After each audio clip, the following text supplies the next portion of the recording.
Mhm. Hello everyone. Thank you for joining this session and also thank you for registering for the Hyderabad Annual Tree Survey. My name is Ram. I am working as a consultant with the WWF India Hyderabad office, and we have this annual tree survey, and this is the first year or the annual run of this survey which we are doing this year, and we are planning to do it on an annual basis, and maybe even within a year we also want to do it on various seasons later.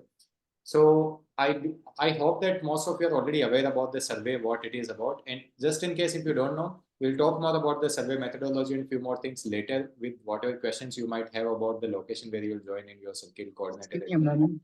But before that, we will first have this session from Kobita ma'am. So in this call, we'll first have this session, and then after this session, we'll take FAQs about this session, and then in the end, we will take the any of your questions regarding the survey which we are going to do on this Saturday.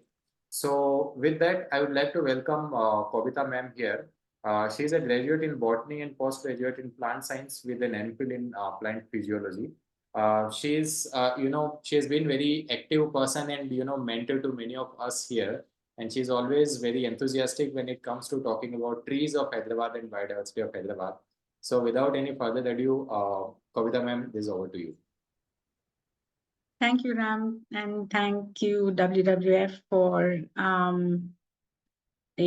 having me take the session.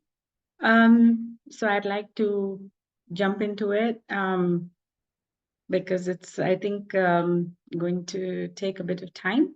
So I was asked to actually do this orientation to help the participants um, sort of give you an idea as to what you will be looking at and what are the few things that you ought to remember when you are, for example, taking photographs or when you're observing something. And I hope you'll be able to. This session will be useful for you. So yeah, let's get started.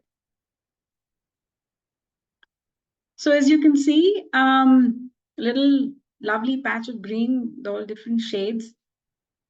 So for me, it's always exciting to be out and enjoying any space, whether it is green or brown, as our region is in the dry season. And not only observing the plants, but also the fauna that we find amidst them, because I mean, that is the web of life. But for most people, I think they who want to engage with nature, I think they come in bird watching first, because it is easier, and I think most people like to engage with something that's moving. It's really difficult, I think, to engage with plants until you sort of make that effort, and after that you will not want to look back. So uh, here we are going to make a start, a beginning to try to recognize the greens around us, and hopefully that will spark your curiosity, and you'll have a good time on Saturday, and perhaps want to continue this activity on your own whenever time permits. So let's go see what we're most probably going to come across. Okay. So for most of you, I think you can recognize some of the ornamental, familiar trees in your city. And by the way, all the trees and all the other photographs that I'm going to present are from in and around Hyderabad. Yeah, so here we have the Amalthas, the laburnum, which is pretty common and does very well in Hyderabad. Then in the center, you have the pink poi, which is now becoming a common sight because it's pretty, short-lived prettiness, but it grows pretty fast and looks really wonderful. So eye-catching, actually. So the municipality are very fond of this right now. And then we have the flame of the forest, or the Moduga, which is, sorry to say, losing ground to all these new and introduced ornamentals. The Amalthas and the Palash are native to our region, but the pink poi is not. It is a Central American tree. Okay, so let's proceed. So mostly we recognize trees by their flowers. Okay, so the thing is, you can do that only when they are blooming. And next, when they fruit, or have their seed pods, that's another, good time to do some spotting, and maybe we will be able to recognize them. For example, here we have the helicopter tree, which has these lovely seeds, winged seeds, which when they fly in the wind, they're like blades, helicopter blades. Okay, then we have the snotberry, cordia, uh, which are, it's the flowers are very tiny and nondescript, but when the berries cover the tree, it looks really nice and it's eye-catching. Then we have the sage-leaved alangium, which is called akol as well. It's a lovely forest species, a small tree, um, and one can enjoy this fruit when it's purple. It's sweet and delicious. They're small fruit, but very refreshing when you're out walking in the scrub. And then we have our Indian redwood, which is called Rohan also in Hindi. It has these beautiful pods, which are oval, and then they split open to release their winged seeds, and then they begin to look like large woody flowers, and very eye-catching. These trees are seen in our scrub jungles sometimes. They are there in KBR, and also in the surrounding, wild spaces around Hyderabad. The gyrocarpus, the helicopter tree, you can see many specimens in Maulali, especially, when you're climbing up to the Dargah, a lot of these trees around. So you can, go pick some seeds anytime you're there, perhaps post, I think just after the initial monsoon rains, the seed, you may find some seeds still on the trees um, until September, October. Okay. Okay, so this is another way to recognize trees. And if you don't have both of these things happening, the next characteristic is the bark. Now, once you get familiar, you will be able to tell trees from their distinctive bark. Not that all bark is distinctive, some of them are, but not to worry. This is just to indicate to you the kind of features you should pay attention to. And if you are, when you're doing your survey, please take a photograph of the bark. Now, bark on a particular species, sometimes it varies a lot, yeah, depending on where the species is growing, how old it is as well. So don't get worried about this feature, but just record it. It's good if you're putting it on iNaturalist. It is good if you're trying to ask somebody for a definitive ID. This is one of the features that helps in positive identification of the tree. Okay, so we've got some bark, which may be, these are very distinctive barks. Okay, so we've got the silk cotton, which has spines on it. And then we have the Indian frankincense, which is also called sale in Hindi. It has this peeling, the top peels off in, like a thin skin. And then there is green ebony, which there are some mature trees in KBR as well. And it's a very common tree in our scrub jungles, in the rocky areas as well. It's got this beautiful, finely fissured bark. And then we have the Indian coral tree with this beautiful pattern on it. This is a young trunk. Therefore, it's more distinct, the difference between the green and the gray areas. But it may not be so on an older trunk. And then, of course, we have the corky coral tree, which is again the native of the savanna ecosystems around us. And when you see this kind of bark, you know that the tree is adapted to fires, yeah, which is natural in savannas. In grasslands, occasionally there are fires. I'm talking about natural fires, of course, but not, set by man deliberately. So these trees are protected by very thick layers of bark. So that's it's corky, kind of softish, and it does the inner growing layer of the tree does not get damaged during fires. Okay, so that's the bark. Then we move to the leaves, which is a more important characteristic of trees, more easily recognizable perhaps. Once you get used to it, you get drawn into this activity. I'm sure you'll be able to um, quite easily identify trees based on the leaves.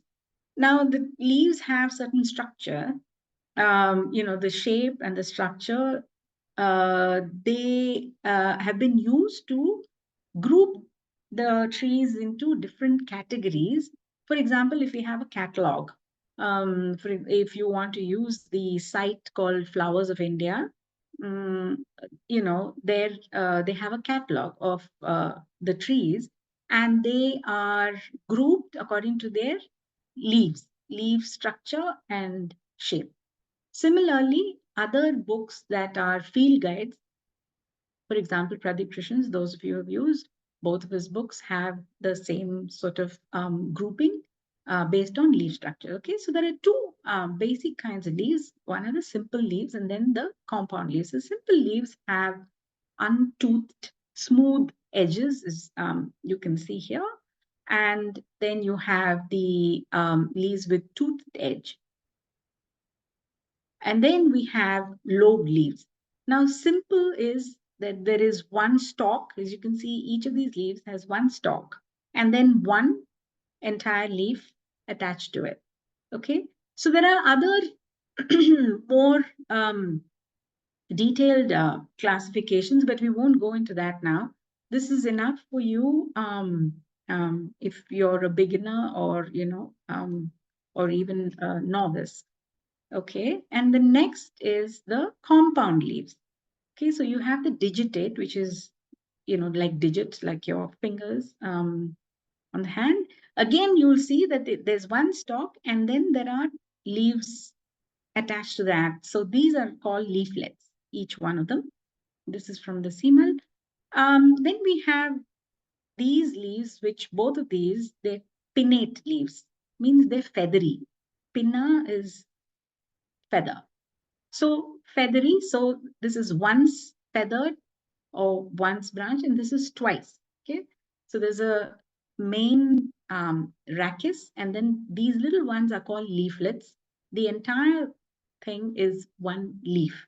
Okay, so some trees have this, and then some trees have twice pinnate leaves, where you have the rachis, that's the main one, and then you have smaller branching, and then you have smaller leaflets attached to it.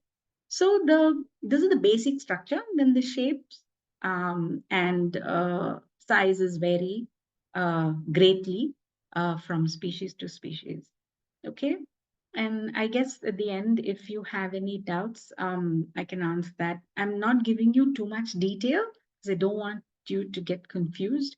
but I'm sure by and by you'll, get more familiar and be able to do this very easily to make out the different kinds of leaves.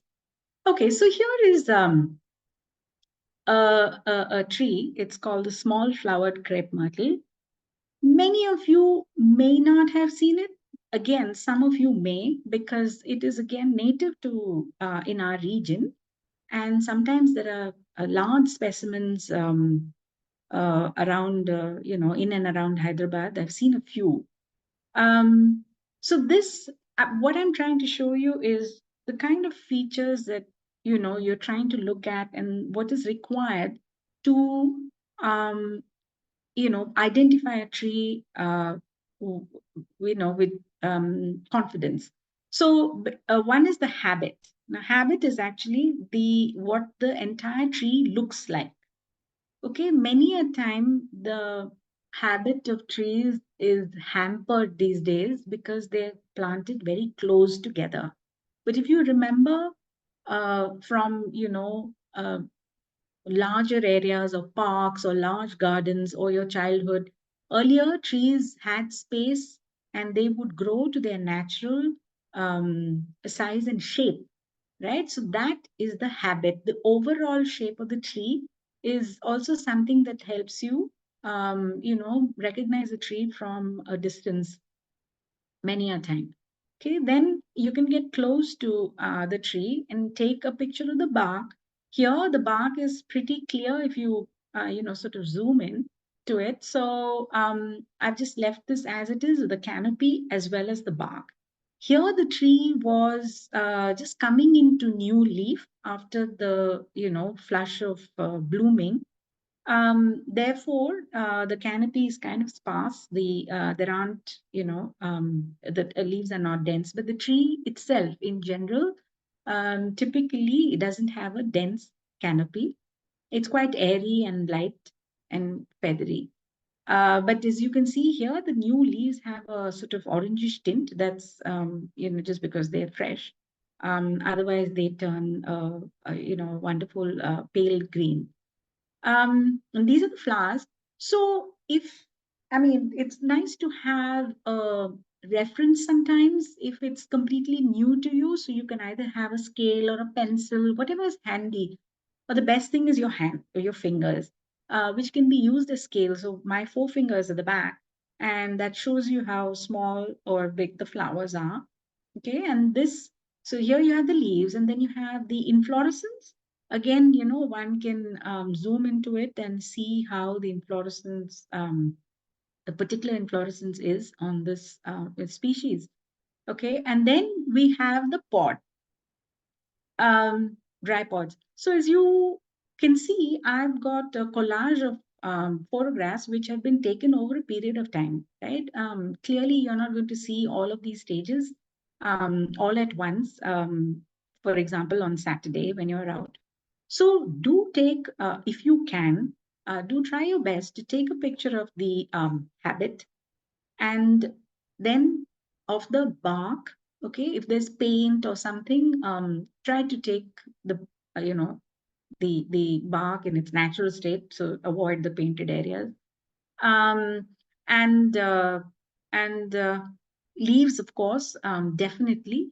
You can go back and check on those leaf structures and shapes I mentioned, and just take a good picture of the leaf. And if there are flowers, yes, do record them. And if there are pods, yes, because sometimes pods are remnants from the previous season, and that's a good a feature to help us in recognizing the tree. Very good feature, in fact. Yeah, so as you can see, the flowers and fruit are the most distinctive features. Then comes the leaves, and last of all, the bark. But sometimes trees, of course, in our urban trees, we've gotten, we're so familiar with them that, for example, you can pinpoint a gulmohar from far, or even a fern tree. And I'm sorry, I don't have too many pictures of ornamental trees because I spend my time looking at our other native trees. Okay, so another native coming along, very this is a fantastic tree. It's a dalbergia called dhobin. It doesn't have a English name, in fact. Um, so there are two varieties of Dalbergia lanceolaria. You can see this, which is why there is a subspecies paniculata. And both varieties are seen around Hyderabad. This variety, um, going from the Telugu name, Konda Pachiri, is, what is found generally in the rocky areas. And sometimes they grow as dense stands together, like a little, a teeny tiny little forest of Dhobin. Okay, so it's very distinctive from afar because of its pale, creamish bark, smooth bark, and this is the kind of narrow canopy it has. So that's the habit, and then you can see the bark up close. So these are the kind of pictures that you could be taking. They should be clear. So try to get your focus right, because sometimes the camera plays tricks on you, and then you go home and see it's all out of focus. So you're not able to make out the features well. And then this tree, looking as it is, it's actually quite tall. So with some difficulty, I managed to get the leaves up close, because sometimes, as you can see, this is a compound leaf. Um, Sometimes all these features matter. How the leaflets are placed along this central rachis, and what shape they are. And many a time you count the leaflets on a single rachis, and that itself will be a differentiating characteristic between two closely related species. Yeah, so that matters. But please don't get worried. I'm just, giving you an overview. You don't have to worry about these things. Just take clear pictures, and then you'll slowly pick up from there. And again, the flower and the inflorescences were pretty high up on the tree, so it's okay if you get a slightly blurred. It's not very clear, but it's good enough for identification, because the closely related species has the flowers are not so densely packed. They're you know uh, sort of more spaced out, and the base of the flower actually has a purplish calyx. So that's a differentiating feature. And it's okay if people who are familiar can make that out. So it's good enough. If the flowers are not close, please try to get a good shot, with whatever your camera can achieve. Okay, so that's just to show you what are the kind of features that you ought to be looking at. This is just a little bit of an extra. In case you turn over the leaf and you see that it's kind of pale, maybe it has fine hairs, it's pubescent, means it has kind of a velvety texture. Um, and you really can't make out the plant, but this kind of texture is interesting. Then do take a photograph of the upper side as well as the lower side. And some other distinguishing features are this little leafy structure here is called a stipule, and they're very different even in closely related species. So it really helps in case we're confused with similar looking leaves and or plants. Then we can look at this region, which is where the leaf stalk meets the stem. There's a pair of stipules generally. So one can take that photograph as well. Then there are these distinctive glands. These are glands which is on the leaf stalk at the base of the leaf. Sometimes they occur the upper regions. They even occur on compound leaves. This, of course, is a simple leaf, and the way these glands are present and what they look like, their shape, is again a distinguishing feature between closely related species. Okay, so these are called extrafloral nectaries. Basically, these glands secrete a sweet sap, um, and since they're not part of the flower, so they call extrafloral nectaries, and they attract ants. It's also a way for the plant to gain some protection by the presence of ants. Yeah, they gain protection from pests. So when the ants visit, they get rid of pests if they happen to be attacking the tree. But it's not a foolproof thing. But that's, some plants have this feature. They have these extrafloral nectaries. Okay, so that's some extra features of the leaves. If you feel like it, please go ahead and have a look. It's not necessary on your first outing. Okay, I think your survey form asks for a leaf status. Now, there are reasons for noting the leaf status. One is during the dry season, which is around now, or maybe for some trees it started in November perhaps. um, the deciduous trees, which are trees that lose their leaves in the dry season, uh, their leaf loss is something that we take note of. The data collected can indicate certain, what should I say, the behavior of or the response of trees to perhaps climatic conditions and variations in the climate. So these are things that one can use to read also. When you see leaves suddenly dropping, many trees going into this dry season avatar, you can conclude that there is a lack of water in the vicinity. So it could be groundwater, the season, the climate could be just drier. Or sometimes a combination of both actually, and they begin to lose their leaves, early. So here I've got a purple orchid tree.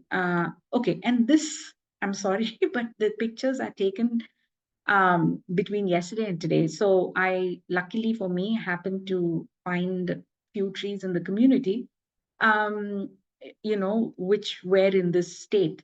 Um, so here we have a Bohemia. Perhaps it's getting its water from some source underground. Maybe the roots been, sneaking into somebody's sump or something. So it's got plenty of leaves. But most Bohemias in our community, we have plenty of them. Bohemia purpureas, they have, shed much of their leaves. So this is where the canopy is less than 50%. And here you can see the leaf cover is more than 50%, let's say. And then here, this is the Indian badam. Mm, so here, what we are actually seeing is this tree has leafed out much earlier and it's full of mature leaves. And here, what is looking sparse, like fewer leaves, is actually the leaves are just coming in to, they're just sprouting fresh leaves. So um, I should have taken the picture perhaps, at least 3 weeks ago, maybe. There was a time when the leaves were dropping, and that sort of gives a better measure of the leaf status. But nevertheless, I mean, this is a status, of course. I mean, whichever way you look at it, because here you've got the mature leaves. So this one is clearly put out its leaves earlier, and this one is a little late. So these are just young leaves beginning to open. So the canopy is, I mean, sorry, the leaf status sort of looks a little less than 50%, but I'm sure you'll be able to sort of gauge for yourselves. Yeah. So this is what you're looking for in terms of the tree. So what we're setting out to do in this event is looking at the interaction between fauna and the trees, right? So we're going to move on to yes, we're going to look at interactions that the trees have with other um, living organisms. Let's put it that way. So we haven't come to the fauna bit yet. So these are some of the things that you will notice, perhaps. So I'm just going to, give you a brief overview. It's like literally the tip of the iceberg. So don't get too confused with this presentation. There's a lot of information, I'm sure. But I just wanted to give you a few pictures, so you'll maybe remember one or two or something. When you're out there, and then it may strike you, this could be it. And perhaps I ought to, record this kind of thing. So here, so we have fungal associations mostly when either a branch is, there's a dead branch or a dried branch, or the other thing is when the living tree has an infection with the fungal mycelium. In this case, this is Ganoderma, which is called reishi mushrooms also. It's kind of a shelf fungus. So this can go on for a long time. Sometimes, this is the fruiting body. What we're not seeing is the mycelium, which is, inside the tissue of the tree. And this can continue for a bit without too much adverse effect on the tree. But if it starts going up the tree, generally it starts at the roots and it can be quite extensive wherever the roots are. If it starts going up the tree quite a bit, then we ought to be a little worried, because that kind of signals the beginning of the end, perhaps. Okay, so that's reishi mushrooms. So these are known for sort of medicinal properties. It's a shelf fungus. It gets woody and hard um, after a bit, once it's grown out. Okay, and then here's another kind of fungus. So it's called a polypore. Again, belongs to the bracket fungi group, like those. This is higher up on a branch on a banyan. Um, it's a dead section of a branch, so this has been growing on it. And then this tree, I think, was on its way out. It was, dying in already. So this has got some guild mushrooms, um, you know, the fruiting body, which is the mushroom, showing up.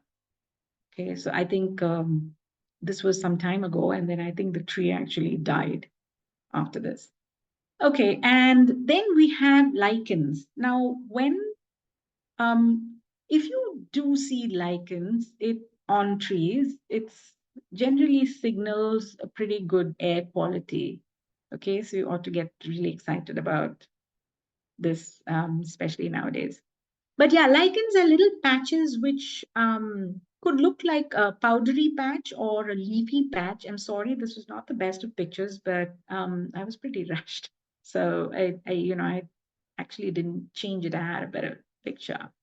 Um, so it's okay if you're not sure what it is. Just if you see something which looks sort of like this, just look a little closely. If you're able to photograph it, well and good. So lichens or lichens, as some people say, they are an association between a fungal body and alga. So the alga makes food and the fungal body provides the structure, gives the support. Okay, so they're not harmful on the tree. They just use the tree bark as a base substrate on which to grow. They're really hardy because they can grow in very little moisture conditions. I mean, low moisture conditions. Sorry. Um, and they're almost the pioneers of all living things because they can grow on rock, sort of, start out. That's where the living organisms kind of start out. Um, and the symbiotic relationship that makes up the lichen is very useful for this kind of pioneering spirit. The alga makes the food, and the lichen gives. I'm sorry, the fungus gives support. Um, okay, then the next is there are plant associations. If you know, some of you would know this one. There's a stringy cover on many shrubs and trees sometimes, and that is a parasite. It's called amarbale or cuscuta. Um, and if you notice, this doesn't have any leaves. Okay, so it's a complete parasite on the plant. It puts it somewhere along the way, along the plant. It sort of digs in literally, and gets its nutrition from the plant itself. So it can be quite harmful to the plant in the long run. Once it's covering the entire plant, or if the plant is small and it's covered the entire plant, it can be harmful. And then we have the semi-parasite or the hemi-parasite, which is mistletoe. Many of you would have noticed these little woody knobs on tree branches, especially the neem, and few other flowering trees. Um, and you have these, this being the dry season, most of these stalks are dry, but yeah, sorry, not a very good representation, but I just wanted you to be able to see these knots on the branches. So this is where the root structure of the parasite gets into the xylem of the internal tissues of the tree, and forms this kind of excess, like a cancerous growth, like a gall kind of thing. And as soon as you see that, you'll know that. Then look for the leafy branches. So this one has leaves thick, almost waxy, thick leaves which are green. So it is a hemi-parasite. Because of the leaves, it can make its own food. It just takes the nutrients and water from the tree. So when the tree is infested with this, mostly if the infestation is less, the tree will survive and it doesn't harm the tree. But in some cases, if the infestation is too much, then it can sort of weaken the tree quite a bit, and other problems can arise. So you may be wondering how these things start growing. Now the cuscuta has little flowers. You can see these are tiny flowers, and they grow into fruit which have seeds. And seeds will roll down, and I think they're sticky to a certain extent, and they sort of can roll off and also you know grow on some other neighboring branches. But birds also disperse these seeds. The thing about these seeds, both these species, is they're kind of sticky. And when the bird poops and the poop falls on branches of a suitable plant, um, it gets stuck over there, and then it starts germinating on that branch or twig. And it sort of sends its roots into the or hostorium, as it's called, into the tissue of the plant. Okay, so it's the birds that do this dispersal, right? And that's why the neem has so many, because the birds love to go to the neem, visit the neem tree, especially when it's in fruit, because there are many frugivorous birds, fruit eating birds, who love the fruit of the neem as well. So this is what happens mostly on the neem tree. Okay, so this is a plant-plant association, and now we can, I think, move on to the uh, fauna. All right, fauna. I'm sorry. Ants, they don't always remain on the ground. So there are many ants that are beneficial to the plants and trees on which they roam. For example, they're pollinators on many of our native trees, which have these small flowers. Um, they have, they come for the nectar, and then inadvertently they pollinate the flowers. And here we have some, really small ants, which are tending to these little creatures here. These are sucking insects called mealybugs. These are just the beginning stages. So they're kind of grayish, not covered in the white waxy coating. And they tend to these um, sucking pests. The sucking pests, as you can see, are arranged along the vein of the leaf, because that's where the sap moves best. And what the ants do is they come for the excess fluid from, these, eat the sap, the sucking pests, and then they exude the excess fluid which is slightly sweet. So the ants come for that nectar, and literally they farm them, they look after them, they sort of stroke them with their antennae, and if there are any pests of the sap suckers, the ants get rid of them because they are gaining some nutrition from them. So that's a, you know, nice symbiotic relationship right there. Then we have the weaver ants, which build nests by stitching leaves together using silk exuded from their larvae. So they are arboreal ants. They live on trees, especially they love trees which have large leaves, which can be easily stitched together instead of making using too many small ones to put them together. This is their favorite, large leaf trees. You ought to be careful because they can be pretty aggressive if they're disturbed, and their sting is pretty painful and lasts for a long time. Now, the termites are not ants, though they look somewhat like them, but they also have a good role to play, though this doesn't look so good when they're climbing up a tree. So the thing is, what termites do is they recycle the dead matter, dead cellulose, which falls from plants, trees, onto the ground, and they recycle that and put the carbon back into the soil, so to say. Then, when there isn't enough leaf matter, and when the season gets dry, this is a characteristic of theirs, is they work up because the bark is dry on a tree. They want to eat the bark. Now, termites are, they don't have a protective cover, so they're all white if you've seen them. If you disturb one of these crusts, you can see some underneath, they're white.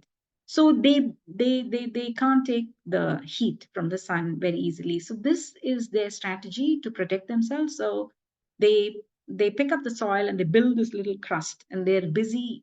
So there's one gang building the crust, and then there are those who are munching away at the dry bark.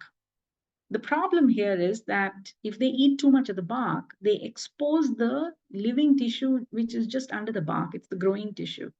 And that tissue can get damaged and is prone to infections, right? So when you see a phenomenon like this, especially in your gardens, around your place, just knock off this. As long as you don't allow this crust to form and stay, um, you just keep knocking it off. Just use a, short, stout stick, and, just keep, hit the tree trunk, and all of this will come off. Or just give it a quick wash if you have the hose at hand in your garden. Just a quick wash because they don't like the wet. Basically, they're after the dry wood. Okay, so I mean, those are the two quick methods to get rid of them. They're natural, denizens of the ground and of forests. But sometimes, because of our, intervention of the disturbances we create and the kind of situations that we create, their numbers increase, they proliferate, and then, they don't have enough to eat. They do this, they go up and, chew through the barks of trees, and that can be harmful. But basically, if they have enough, dry matter lying around down on the ground, they're good. They will not climb up trees, and I can prove that. Happens in, my garden. Okay, so the next is the bees. Um, so we have, solitary bees like the carpenter bees. There we have at least three varieties of carpenter bees, and then we have other solitary bees. Now, I didn't want to overload you with too much information, so this is just a quick glimpses to what you can expect. Carpenter bees love pollinating flowers on trees. Um, Not to say that they don't pollinate other flowers. They're good pollinators of our vegetable crops, um, as um, as well as wild plants, as herbaceous plants. and creepers and flowers on trees. Okay, so there's also here there are dwarf bees. You can see a lot of them enjoying this large flower of the fried egg tree. It's also called Oncoba spinosa. Looks like a fried egg, so it's called a fried egg tree as well. So the presence of bees, of course, is heartening, and you know that your surroundings are healthy when you have a good population of bees and a variety of bees. Now there are many kinds of bees. There are tiny, minuscule bees as well. Then you have these, which are the dwarf bees, and then you have the larger ones, which have formed this hive, which is Apis dorsata. Um, okay, so these are the social hive-forming bees. Apis florea, which makes a small hive, and this is the large hive which you used to, from which we gather honey, Apis dorsata. And then we have other bee species which also provide honey. They are one is from Europe. Yeah. So these are the hive makers. The solitary bees, like the carpenter bees and other species which are smaller, called nomias and amygdalias, they are solitary. They do not build hives. Many roost in holes in bamboo and trees, dead branches, and many of them are ground bees as well. They live in the ground. Okay, the females. Um, okay, and then the presence of leaf cutter bees. This is what indicates the presence of leaf cutter bees. So if you've seen this on young leaves, it's not a problem. They cut off little, and it's amazing to watch them do this. They cut off little sections, very typically this shape, and take it away to line their nests, which are little holes. They line them with leaves before they lay their egg in them. Okay, so that's the bees, as you know, very important in our ecosystem. And next, oops, the moths. Um, Again, very important pollinators, the moths, though we don't see them much because they're mostly active at night. White flowers, scented flowers, mostly long tubular flowers. All of these are most probably pollinated by moths. So here we have this very interesting. So it's actually it's wonderful just getting to know these creatures. Apart from, of course, the very important role they play in the ecosystem. It's really interesting to see these. It's fascinating actually, and to learn about how they go about their lives. So this is a what is called a slug moth caterpillar, and they're pretty colorful. They're tiny and pretty well armored. So please try, though they may look like really nice and uh, sort of welcoming. If they're not, they can give you a pretty bad, severe itch. Okay, and if you have an allergy to certain toxins, then yeah, it can get really bad. So that's a slug moth caterpillar, and they're also known as cup moths because this is the kind of cocoon they make. Yeah, and this is an open cocoon from which the moth is emerged. And if you notice carefully, there's actually another moth hidden over here. So when I was taking this picture, I didn't realize right then and there was another moth here, and I saw it just when I focused on this bit, this patch. Look at how well camouflaged it is, just amazing. So this is a Bamra species. Um, it's not the adult moth. This is different. This is a different species of moth. This is a moth, the teak leaf skeletonizer, tiny moth, about a centimeter and a half maximum. And the caterpillars cause this bit of destruction on the teak leaf. So if you see this, then it's one of these at work. most probably the teak leaf skeletonizer. Okay, and then here we have a big fat caterpillar. This is tussar silk caterpillar on a bear, on a Ziziphus bear or regi pandu plant, regi plant, or whatever it's called, sorry. And this is the adult, this is the female adult moth, which is pretty big. The wingspan is as big as your hand, palm of your hand. Okay, so fabulous moth, but most of its life, it eats only in this larval stage, right? The adult moth doesn't have any mouth parts, so its sole purpose in life is to mate and lay eggs.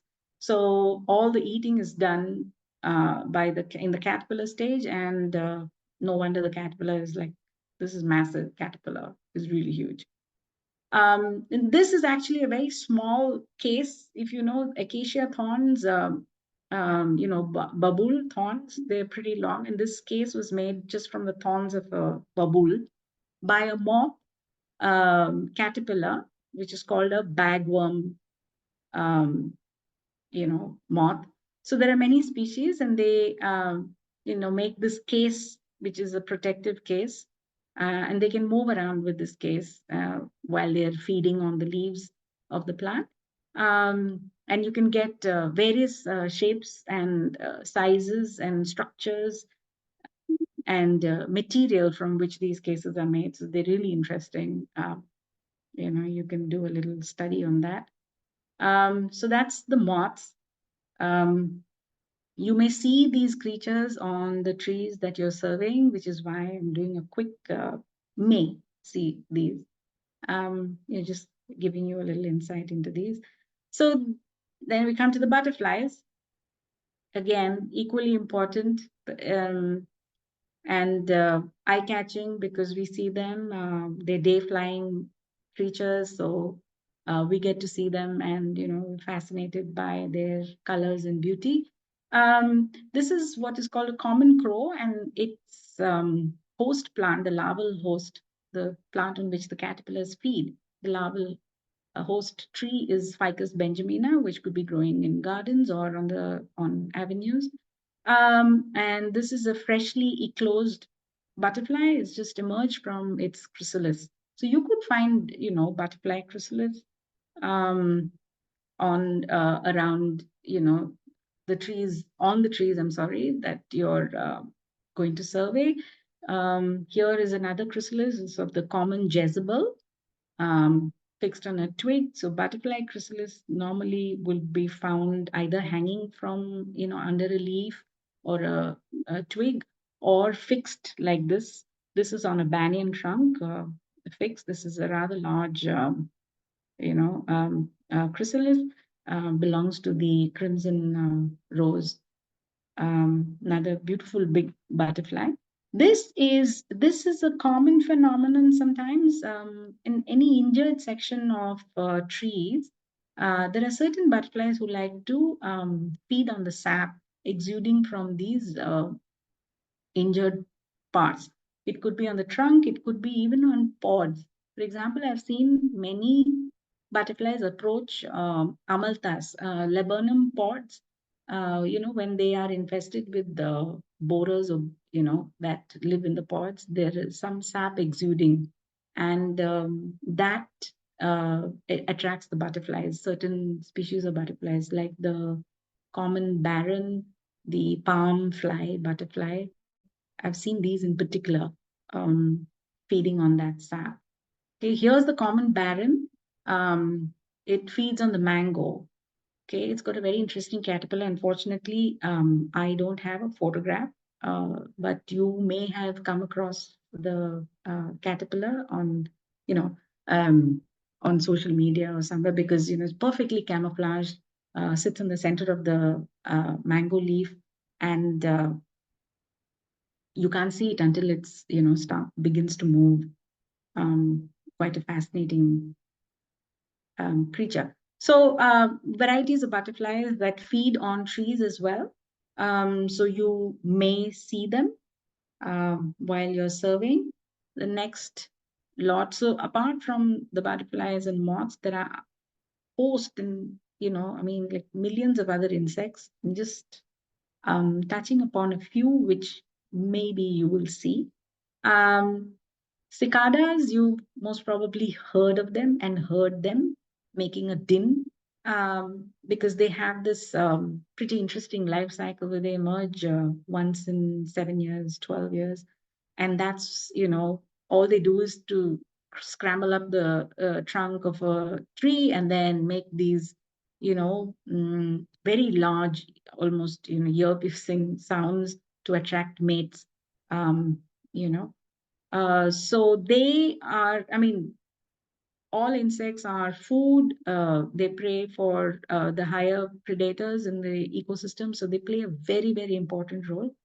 And apart from that, they also provide many ecosystem services. Okay, so some can be considered, they are pests.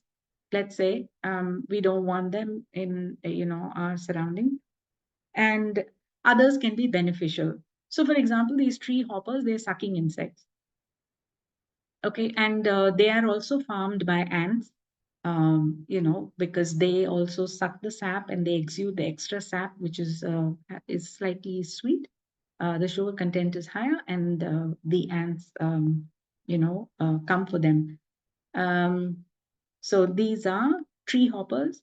Then we have the flower flies. So all flies, mostly we can't recognize, the different flies, but there are flower flies, amongst the all the other flies that we have, different kinds. But this one, while it is,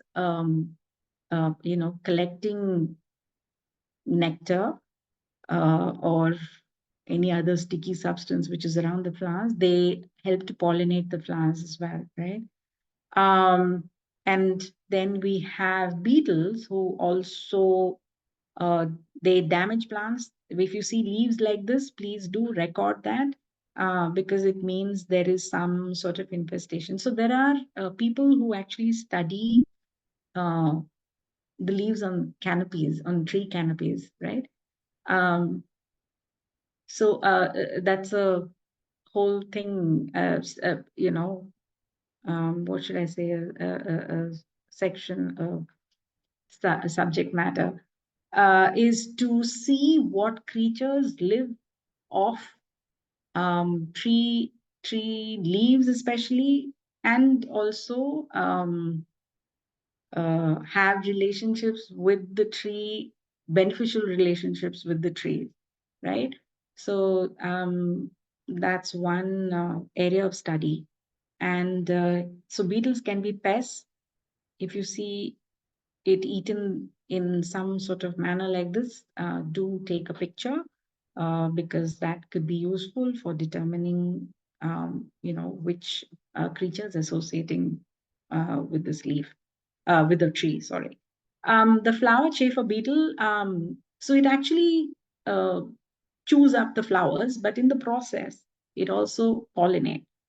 So it's interesting how, that that works, but it has a dual purpose role, let's say. And then you have these mantises, which are, of course, mostly they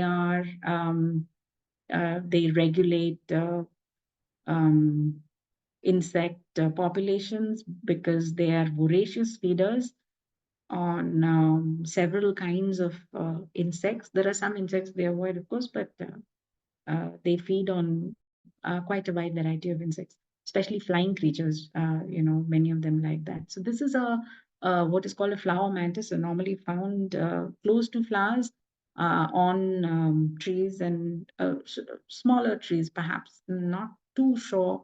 You may not find it on, right at the top of the canopies, but yes. Um, this is a bark mantis, and true to its name, mostly found along tree trunks or trunks of shrubs. Um, and they're both ambush predators out, on the lookout for smaller fauna. Sometimes they can tackle fauna even as big as them. or even bigger. Okay, so that's a few of the insects. They play many roles in the ecosystem, so they're important. Please do record them if you see them. Here's something interesting which you may have noticed. There are certain trees whose leaves are disfigured by all sorts of stuff like growth on them. And these are nothing but uh, structures made by gall midges. Midges are kind of fly, right? So they're insects, tiny insects. The gall midge or the gall gnat, which whose larvae actually secrete, um, you know, substances that make the tissues of the leaves or stem, like over here, to grow differently. Generally, there's a proliferation of growth, but it can be really interesting to see the kind of structures they make. And these structures are specific to a particular species, and particular species sometimes have an association only with a particular species of plant. Okay, so this is on Terminalia, Asan tree. This is on Dhak, Anogesis latifolia. It kind of curves. One edge of the leaf is curled over, and it becomes a hard knob. And generally, it has this, sort of pinkish hue. Then these are fuzzy structures, almost looking hairy, like a little brush. And this is on a teak leaf. Again, gall um, midge. And these are little hard, little egg-like shells. They almost look like they're made of mud or something. And these holes indicate that the creature has escaped, uh, you know, after they become adults and escape. So the larval stage is what is lived out in these galls. And this is a really interesting gall, which is made from two little leaflets. Yeah. So one on this side and one on the other side, modified to form this fantastic little structure. And this is like a cap. It fits snugly over this one when you close it. So they look like this. Yeah, when you see them from afar, little pink, little round balloon little things. And this is the larva sitting in this little cup-shaped structure. This is really fascinating to study. So this is very particular. This is Acacia catechu, typical gall on the leaflets of Acacia catechu. Um, this is a stem gall on Kerissa. I don't know the creature that has formed it or what it looks like, but yes, knobbly structure. Not too big, but yeah, you know.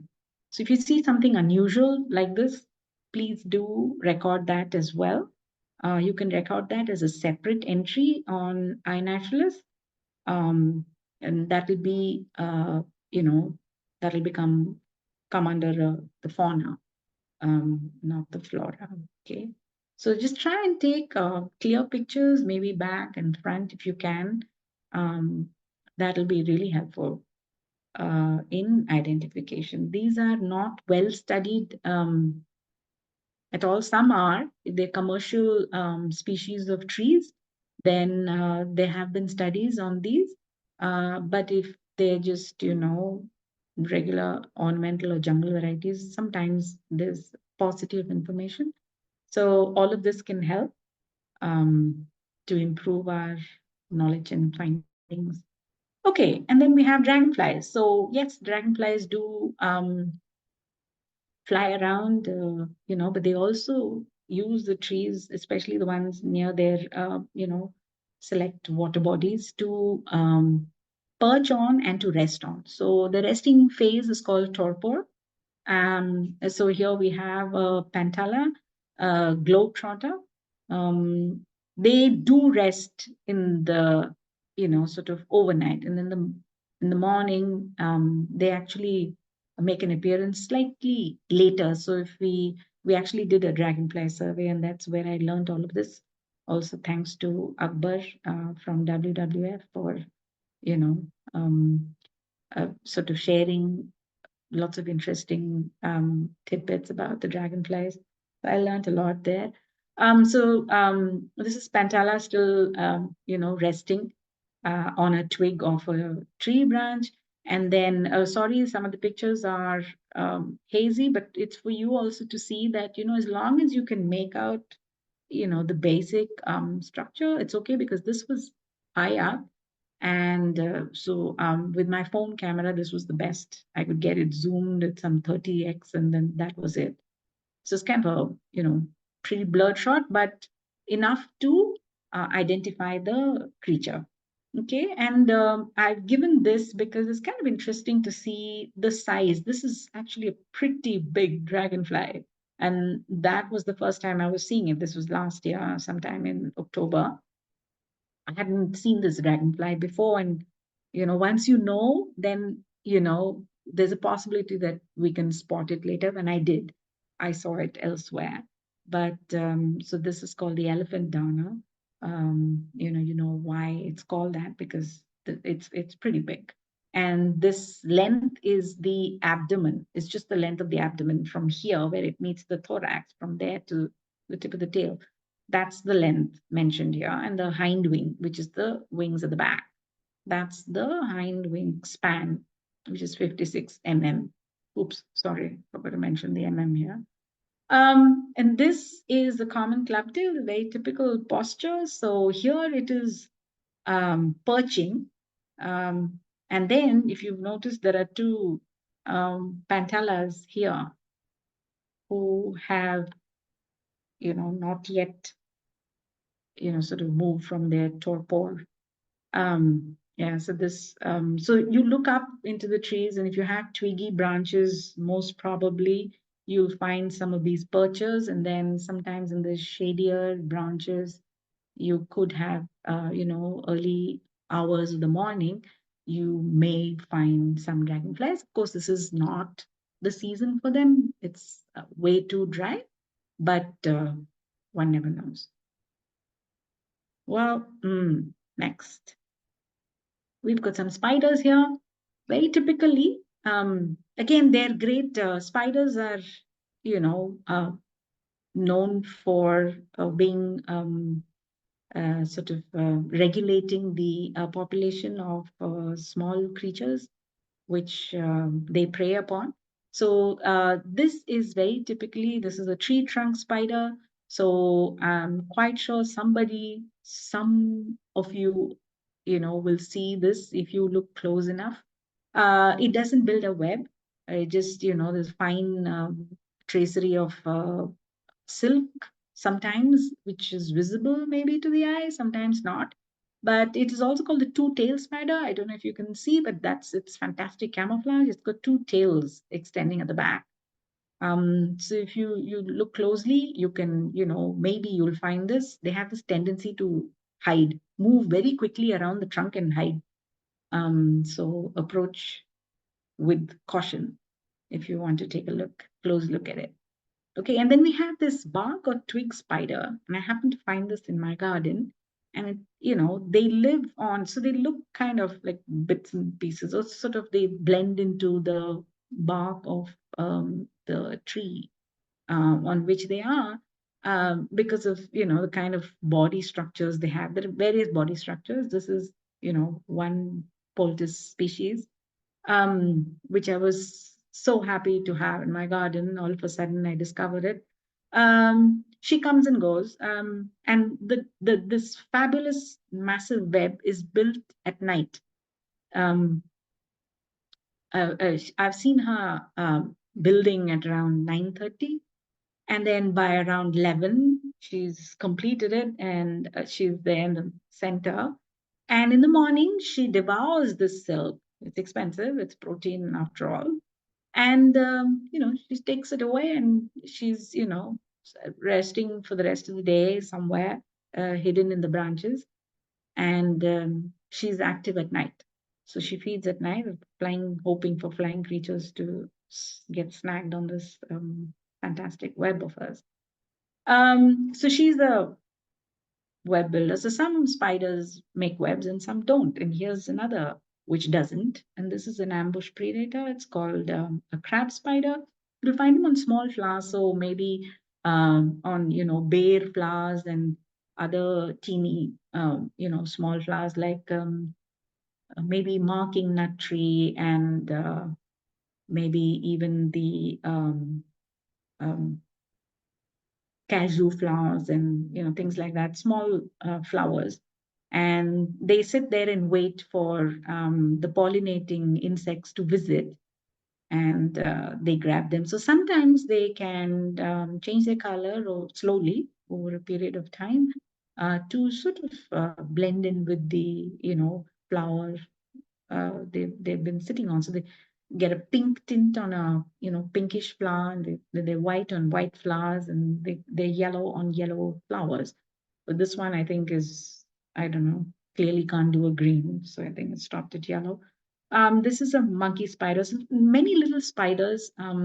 They're they could be orb weavers, those who build these, but during the day, sometimes they actually sit snugly in a little on a leaf or under a leaf, or they make a little web on the leaf and they hide under that. So you may come across something, some of these spiders on your survey. Okay. Um, and then sorry, we've got oops, we've got some reptiles here, and these were pictures that I could take. So I don't have the snakes. They move too fast, and I really don't see them very often. It's twice in my garden I came across in the recent past green wine snake. Um, Clearly it was foraging amongst the leaves of the branches of the tree. And one time there was a bronzeback as well. So they are there. It's just that we fail to see them. Um, and there are other snakes, as like rat snakes, who can, when they want to raid a nest or something. They can go up the tree. So many snakes can do that. They don't necessarily will be living on the tree, but yeah, they go up the tree to forage. Okay, and then we have these the different lizards, chameleons. I think pretty common in Hyderabad. Um, I think because I've encountered them quite a few times. I hope you will, because they're really interesting creatures to see. So these are all arboreal. I mean, they do like being on trees, especially the chameleon, but they also cross the road and clamber over other um, man-made items while they're getting to their tree of choice. And the bark gecko, pretty well camouflaged, is on a banyan broken branch. And then we have the calotis, the garden lizard, who also likes here he's basking on a bare leafless tree uh, in a in the scrub area. But so he's very well camouflaged. Else, he will be picked off by any bird that likes to eat little creatures, prey on little creatures. It could be a shikra or a larger raptor or even a kingfisher, right? And small lizards are, prey. Even creatures like kookals and bulbuls can, sort of attack them. Kookals, yes, but bulbuls, it depends. If they're really hungry, they can chase a lizard. Um, I've seen them doing that. Um, we've come to the birds. So hopefully you'll see plenty of them. They may be a little difficult to recognize for those who are not used to watching birds or are not familiar with all of them, but that's okay. Try to look, observe as well as you can, and maybe a description will help, to identify if you don't have a handy guide on you. Try if you can to take your binoculars along, because unless you have a regular DSLR or something, even with a minimal zoom, phone cameras may or may not help in, a good record, may not be able to capture the bird well enough for identification. Actually, these parakeets, rose ring parakeets, were taken on my phone camera, but all the others require a camera. Okay, so as you know, they're the most likely to be found on trees, and they're great pollinators and seed dispersers and pest controllers and what have you. So um, I hope you see plenty of them. They're a joy to behold. Oops. Okay. And then we have the mammals. And here we have a fruit bat, most likely in areas that have a water body close by. But even otherwise, I mean, they do like to have a source of water near enough, but they're really strong flyers, and they're large creatures. So there are two kinds actually. There's a smaller fruit bat, and then there's a large one. So if you look closely, you may be able to see them. Sometimes uh, you can hear them from afar, and then you're sure, so then you can look out for them. Unless they're solitary or in small groups, they can be pretty noisy. They're never really completely quiet. Solitary bats or smaller groups of bats, like small family of bats, like three, four, five, could be quiet. But the large, those who roost in these huge groups, or what do they call a collection of bats? I'm sorry, I don't know. They can make a pretty big racket. And this is the langur mango season coming up. Um, both rhesus and langur. Langur particularly, I think, likes the fruit of, underripe mangoes. So I think at this instance he had devoured two. He dropped them at this after this stage, and he actually two large himayat. He's got his eye on this one. He had devoured.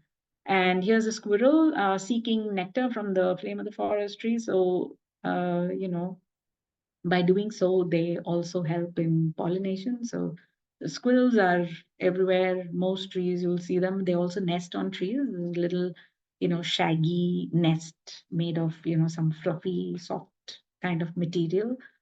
Could be brownish, whitish. So if you see that, it's a squirrel's nest. So do make a note of that. Apart from, of course, other, bird nests. So I think I've kind of gone quickly through this, I hope, and not bored you too much. This is the end of the presentation, and I hope this has given you some pointers to what you can look for.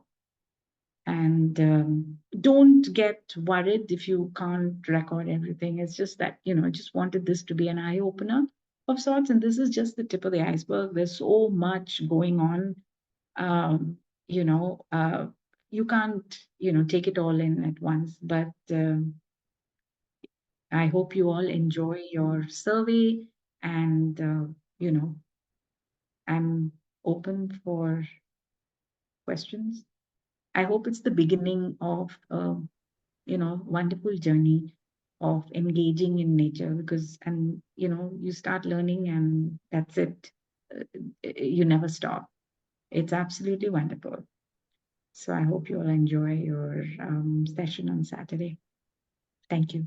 Yeah, thank you very much, ma'am. So one question in the chat section was, will it be possible to, find out all these things in such a short time? So definitely it will be difficult for you all to, take out much time and do this. But since this is the very first time we are doing this survey, we have allocated 5 minutes per tree on an average. So we're expecting in 2 hours, you can do up to 20, 25 trees. So let's see how it goes, and based on your feedback after the survey, we will definitely accommodate any changes which we need. Anyone else have any questions? You can unmute yourself, you can turn on your videos, you can ask ma'am if you have anything.